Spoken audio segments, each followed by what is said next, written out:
একটা মানুষ নরমালি কি করতে চায়, বুকটাকে সেভ করতে চায় না নরমালি একটা মানুষ, কারণ এখানে আমাদের হার্টে লাগলে তো স্পট ডেড হবে, এটা সেভ করতে চায়। উনি সামনে এইভাবে ব্যাগটা নিচ্ছে, এভাবে নেওয়া ছিল, তাকে পিছন থেকে শুট করা হয়েছে, পিছন থেকে গুলিটা তার এই বুকের হার্টের জাস্ট একটু উপর দিয়ে বের হয়ে, এই যে দেখেন ব্যাগ এ পাশ দিয়ে ঢুকে ফুটা করে এ পাশ দিয়ে বের হয়ে গেছে।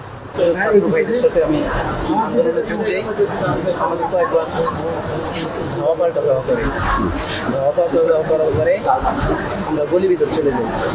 এরপর আমাদের চোখের সামনে 3-4টা ভাইকে তারা নির্মমভাবে হত্যা করে। ওইটা দেখে আমরা আরো সহ্য করতে না পারি, আমরা সামনের দিকে আগানো করে আবার নির্মমভাবে গুলি করে। এরপর আমরা আত্মরক্ষার জন্য আমি ঘুরে দাঁড়াইছি, তারপরে আমি বলতে পারবো পিছন দিক থেকে গুলি লাগছে, এই জায়গা থেকে বের করে এই দিক থেকে ভোট করে এই দিক দিয়ে বের হয়ে গেছে। এবার আমি জায়গায় পড়ে গেছি।